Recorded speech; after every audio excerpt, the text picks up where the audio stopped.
What is up? Let's go ahead and make a little quick video for an update on one of the projects I'm working on. It is converting my PIC microcontroller coding from PicBasic, which I've used for years. Mentioned before, I had a Tandy 8000 when I was a kid from Radio Shack, and then the Commodore VIC-20s, Commodore Amigas, and you wrote your little homemade programs in BASIC. So when I first got into microcontrollers, it was like I found out that there was PicBasic and PicBasic Pro, which is really simple language, and you can start writing programs pretty fast with that. But the more I've been using these things over the years, on and off, I notice a lot of codes you find on the internet. You find a lot more in C language than you do in PicBasic. So also, when I just did some searching, it just seems like I guess you have more control over the microcontroller, less issues if you use the C code and the Microsoft system that they have here. So this is a MPLAB. So I've been plugging along with this C++ or whatever based code that this is, and I've had my LCD screen working, which took a lot more effort than in PicBasic. PicBasic they have for these common LCDs, just a couple commands. You set up what your pins are, you define those, and then it's just one command. My daughter distracted me, so where was I? I was saying, like, with the LCD, you define the pins, and then it was just like one command, LCD out, and then you could send a string, or you could just, like, outside of the text string, you could just put like a decimal and whatever the variable value was. And then how many digits, you just be simple like decimal 3, for just 3 digits, so it confine it to that always. And just what the variable was, very simple. And then the analog to digital converter was real simple. It was like in defines, you'd set like your what pins were input, and then you just say analog select pin and set that. And then after that, it was just like in the code, you just put ADC in channel, and then where variables writing that value into, and that was it. So with the C code, there's a lot more to it. So the LCD, and I went through a lot of different people's functions. I finally kind of been using this one. I found out it's pretty decent. So it's like a little header file that has all these LCD functions, and basically you're sending commands out to the LCD. Sending a string, out and stuff like that. So that, and then I could get down to where I just a couple commands, write string, and then I send out whatever that text is. Or it's a little more complicated though with the numbers, which let's see, I kind of move that over to my temperature thing. So I have to take after I read my variable, then I'd be which here's my analog to digital register high bit, right? Or high byte. I'd be like sending the string to say temp equals, and then I have a 3-digit 8-bit number, and I'm just having to send the first character, then shift it over and move the it over, do the 10, from the tens to the hundreds to the thousands, whatever, just to get those 3 digits to come up. So there is a little bit more work to it, that's for dang sure. And there's some other ways to do it, but that way I guess is a little more foolproof. And then the analog to digital read is pretty crazy. So you kind of got to go and set up your everything. Where do I have my initiation? So you got to set up all your analog to digital control registers, which you could get out of your paperwork for your chips. There's 80 con 0. 80 con 1, you gotta look. So I got, what the 8 bits are. So this first one is, bit 7. Bit 7 and 6 is ADC S1 and S0, which is these. So I'm going to use my frequency of my oscillator divided by 64. So these two highlighted ones are going to be, 1 0. So all of these, it's going to be 1 0. And then these next 3 here is how many, because there's only 8 analog channels on this chip. So 0 through 7. So if I'm doing channel 1, it's all 0. So it's that. And then the next 3 is my go done bit. unimplemented one, and then to turn on the analog digital converter. So right now it's a 0 when you're defining this stuff. So I got to manually put in there, those things. So 80con1 actually is this one, which I do in the initiation of the program. So I'm left justifying because it's 10 bits, but it uses two 8-bit registers. So it's like you could left or right justify it, and the rest will fill in with zeros. So left justifying it's going to use the high byte, right? And then it's going to put the last 2 bits into the low byte, and then 6 zeros. And then you just kind of shift it out if you just want it to be, or ignore the least significant 2 bits, and it just makes it into like your 8-bit, which is what I'm doing. Real simple, 0 to 255. So that bit tells it if left or right justify. I'm doing left, so that's a 0. 1, because here, if this is what I'm picking here, I got to select this one. And ADC con 0, it's this. So they kind of work together, but this is in this control register, and the other one's the other control register. So 0, 1, 0, 0 unimplemented, and then I'm using these analogs, so 5 through 0, and I want to use the internal 5 volts and 0 ground, for the voltage references, minus and plus, 0 to 5 volts. So I set those as all zeros there, and then you kind of put those together, convert it, which I have it written as hexadecimal, which you can kind of convert in the calculator. So 80 control register 1 OX49, and that's basically what I come up with there. Then down in my code, whenever I'm having to do each analog to digital, like I said, once you're into the code, you're not just no longer just ADC in channel and the variable it writes to, like in BASIC, it's just one line because everything's happening in the the background. When you compile it, you have to do all this shit manually in this, which is still quicker than assembly. But so in this case, I'm going to do channel 0, so ADC con hexadecimal 41, right? Which is this, which was I started to tell you earlier is 1. And then I'm going to do these 3, so 0, 0, 0, and then all zeros because it's, these here. And then actually when I want to turn on the that needs to be a 1. So actually that's when I add 1, so the hexadecimal 40 becomes 41. So I do 41 when I'm doing channel 0, and then so delays, turn it on by turning on the go/not done bit to 1, and then I just basically have this function here that while this is a 1 and basically not a 0, right? It's going to go down in here and say it's reading that, and I have a delay. That way, as long as it goes in there once, because that wasn't a 0, it'll do it and delay so I can read it, and then when it's done, it's going to skip that and just continue down my code. So it says reading whenever, like I said, it's doing the calculation, and then it's going to go down to the next bit of code, which is, in this case, I'm calculating my little equation I've had up on the board forever right there. That seems to work for going from 8-bit sample values with my voltage divider and a thermistor to convert to temperature.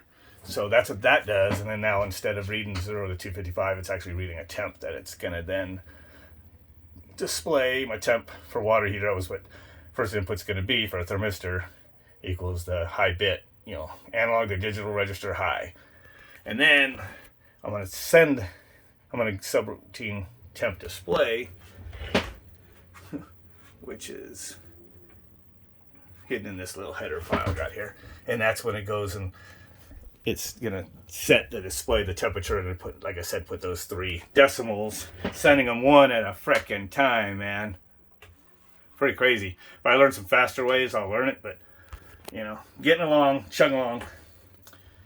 And then after it does that, then it's going to come back, and then now I'm going to go to the next channel. So now I'm reading on channel 4, which if you just look on the chips,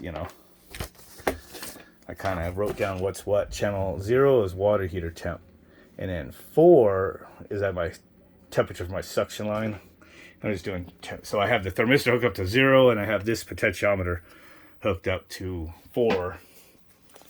And then it's reading it. So channel 0, see actual temperature 83, because it is freaking getting warm in here. So my AC turned off. And then channel 4 was 127, which is about 50% of the 0 to 5 volts on the potentiometer. And then every other time I'm having my EXV subroutine open and close my EXV valve. So now the valve's closed. It's going to start over my loop. Read channel 0, 83 degrees. Read channel 4. I don't have it converting the temperature. It's just converting to a 0 to 255, 0 to 5 volt value. Now it's opening the expansion valve, which is actually winding in the needle. Put a black and red spot on the needle so you can see it. So this is a cutaway of an expansion valve for AC unit. It's just like what's in my unit that runs, that I have working on my other microprocessor. So every other time it goes through, I just have it toggling open, then close, just to run this stuff. So I'm slowly plugging along. Most of this is just kind of test sequences, but now eventually, once I test what works, kind of get them tucked away nice and neat as functions, then I'll be able to keep building my actual program where it's going to run. It's going to look at my digital inputs, for when the thermostat's on from the water heater, or the thermostat's on for that high wall, because they're going to go to one condenser eventually and heat the water with the unit that's cooling this room. But when this room gets cold, which now our season's changing, see, that's when I need to have this thing automatically switch to use an outside evaporator, heat pump mode, basically, to get the heat from a water heater. Instead of freezing my room out, it'll do that. Now, this AC might actually have to run a little bit all winter long, because I've noticed now that the temperature just dropped like 10 degrees within a week. It's gotten to where in the afternoons, if I had to set back, that it's warmer in here than out in the garage. Where in the summer the garage would be fucking brutal, man. And then it would be cool in here to whatever the thermostat was set for. And then, but now it's getting to be like, once this sets back to 85, which it's starting to go up to, then it starts getting cooler in my garage. Now that's dropping to like 60, even 50 something outside. And it's staying warmer in here. So I'm pretty sure I am right that I will never need heat in here, because I think if I keep this door shut, just with a little bit of heat that might be coming off some pipes, the heat that's coming out of the solar inverter charger, and a little bit of other electronics and stuff that's just in here, I don't think I'll need a heater. We'll find out when it gets to the middle of the freaking winter, but at worst, you probably just bump maybe a space heater a little bit. This is another little board I made up. I have that one, and my daughter said she wasn't using this one, so I kind of just did this to kind of just get an idea of my subroutines. Flow charts, shut down, ACT stat, or the AC and the water heater wants to run, or just the water heater, just some ideas of what stuff will have to run.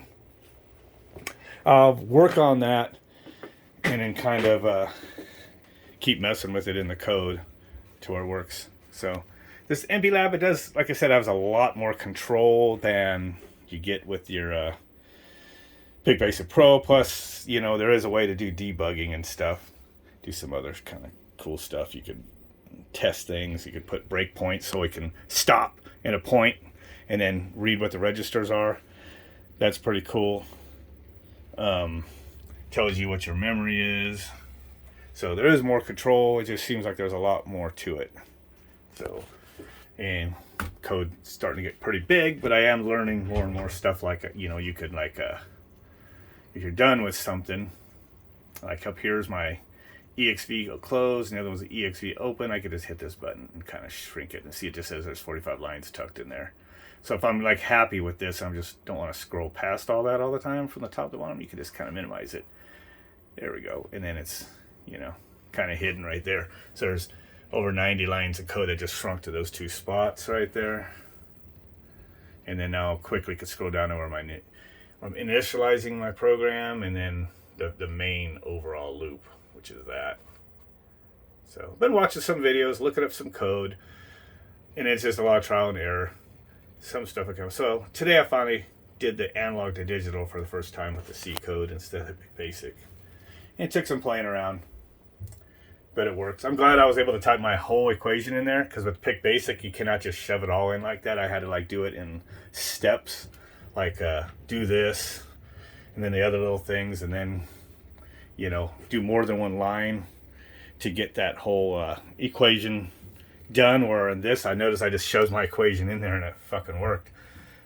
And it does, because it's saying the real temperature. So it's probably about 83. It says 82 here, but there's probably a little more heat over here. But that's been going up as my AC kicked off. Like I said, I was running at 74, and then this went to set back here a little bit ago, and it's been creeping up. So I was getting some glitches with the LCD, but actually since I did this, it's been pretty rock steady. So that's cool. Here's my little boards I've been making. These are 40-pin full-size P-dips. Yeah. I screwed up when I put this little potentiometer there because I kind of just go, I'll just put it to this analog input. And the one I connected it to, you know, it's the one analog, it's the one input on port A that's actually not an analog.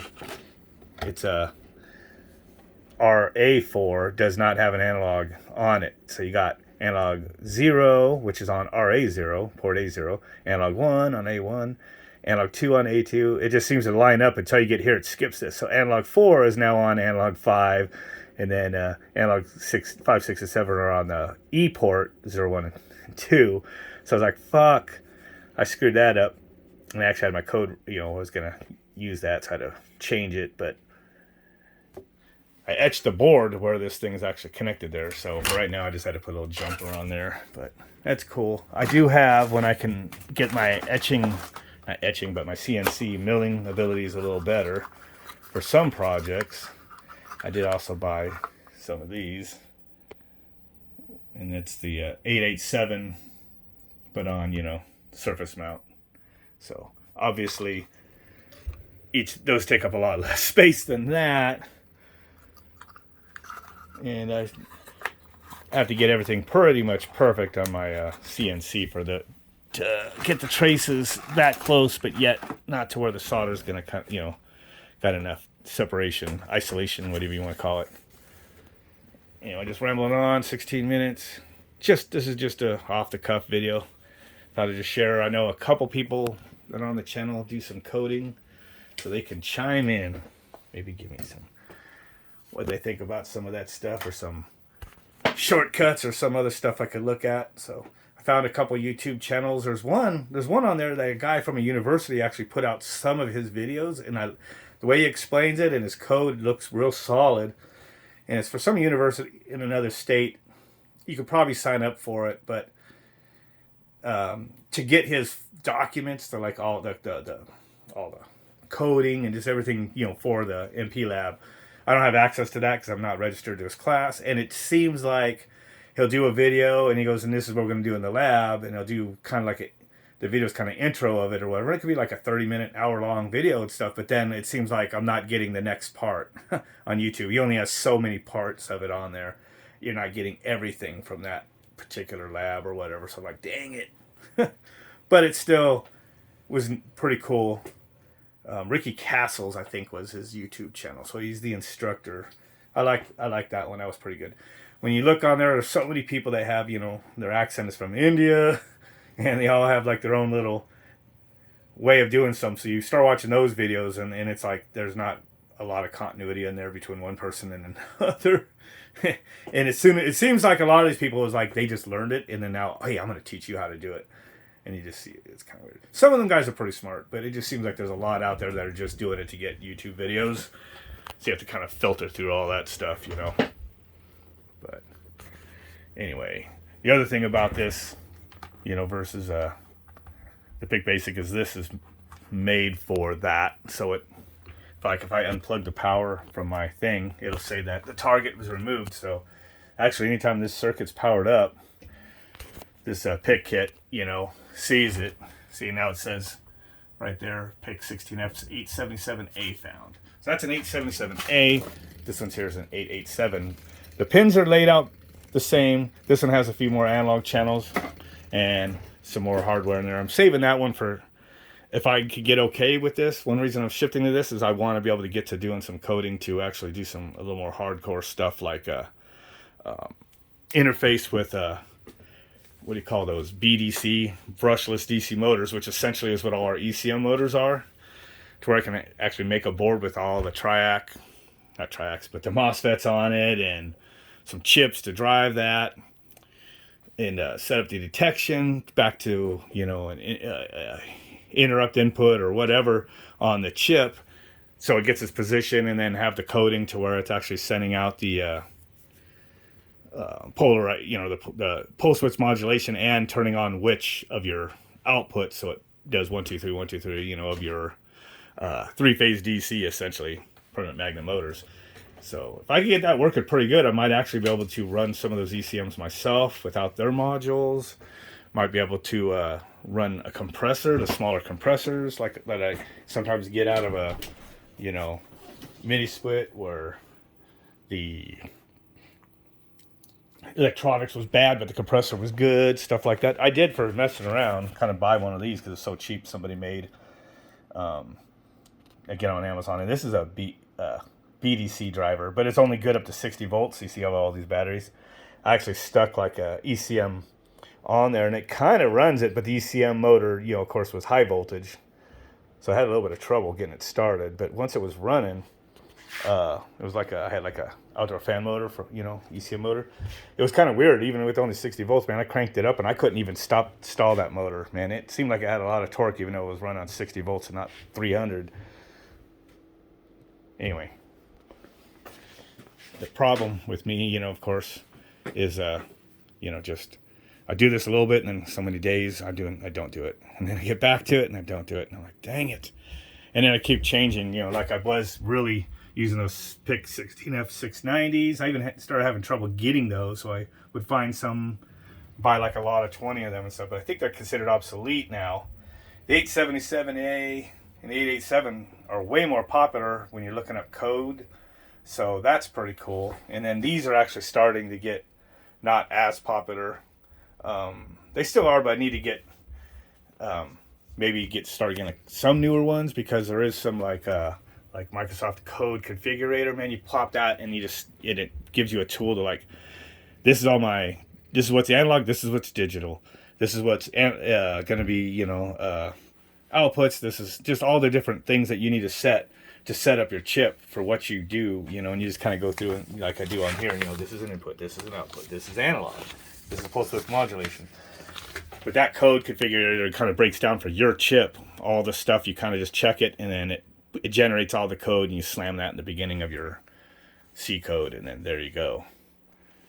But I noticed that I haven't been able to use that yet because my chips aren't compatible with it, so I need newer ones. So, there is a built-in thing to configure clocks and stuff, so I'm on frequency, high speed, because I'm using 20 megahertz external. I was always just using internal before, and just what do you call it, power up timer, what was I gonna say, where's the other thing, just different things that you just got to turn on and off, code protection, all that stuff, just kind of set it up there. Round out, that's actually turned on, looks like on this. So you set that, define my input outputs. There's where my LCDs are, my LCD register, select, enable, and then data 4 through 7. Since I'm in 4-bit mode, I just define them for my port D4, D5, D0, D1, D2, D3. Direction, these are my, so I just write stuff out in plain English, my direction for my EXP, EXP1, EXP2, compressor, pump. Those are my outputs. I kind of mapping them to the port C-1, C.3, E.0, E.1, all that kind of stuff. Yeah, and then you gotta, the defines for your variables. You gotta define them like out here. Sometimes if they're used in more than one function. I'm learning that if you put them just in the function, I guess that variable isn't the same as like in another function if you go to a function. So I know you kind of, I'm still learning. I could be a little wrong on some of that stuff. That seems to be the case. It is cool because you could just define, you could use one line in like to define something and make it a variable and all that, and then start off to see if I could find one that was in the LCD one. Like your 4 next loops, they're pretty crazy. It's like 4 I equals 0, and then AI. This is because he's going to a sequence to load that into this as it counts through, and until it's like null, that's like your null thing. Like when it's 0, it's done. But if it's not, then you're going to do that, and you're going to increment that I. So in one line, you could say, this is what it, start at 0, check it for this, and then increment it. All in one line, and then you can kind of do your little function. And when it's done with that, it leaves that function. It's pretty cool. for all the, so it's a lot of power you could do with the 4 next loops. Actually, don't even put next in there, but just that kind of stuff. That's opening up a little different world in how you write it compared to basic. Anyway, 25 minutes, so yeah, it's good enough. Just a little video to upload. With that, I'll catch you guys later. Maybe before the end of the year, I'll actually have my controller done so I can rework that AC and hybrid my freaking water heater into that so it has one compressor doing both. So, because I mentioned before in some other videos, I've been working this thing pretty good whenever the water heater, so the water heater drops down another degree, it's going to kick on that 1-ton compressor, almost a 1-ton compressor to heat my heat pump out on the wall. But then when my room needs a cool, it starts that compressor while that one's still running sometimes, and sometimes it just trips this real quick. You'd think it'd be enough power, but it does every once in a while. And those little rotary compressors that seem to be pissed off sometimes, the way their capacitors start, rotary compressors, not inverter ones, so they definitely like surge this thing, with locked rotor amps. And when one's already running and then the next one surges on, it pisses it off a little bit. It's been chugging along, but it does it. So the goal is to only have one compressor for both things, and then that problem be over. And eventually later, if I can run one, put an inverter compressor back in that thing and run it with some sort of board I make or can find, that'd be awesome. So I would just buy a mini split inverter heat pump if there was a way for me to hybrid it easy, but it's not going to be easy. So I'm making everything from scratch. All right, I'm done for real now. Catch you guys later. Don't forget to like, subscribe, and all that. Late.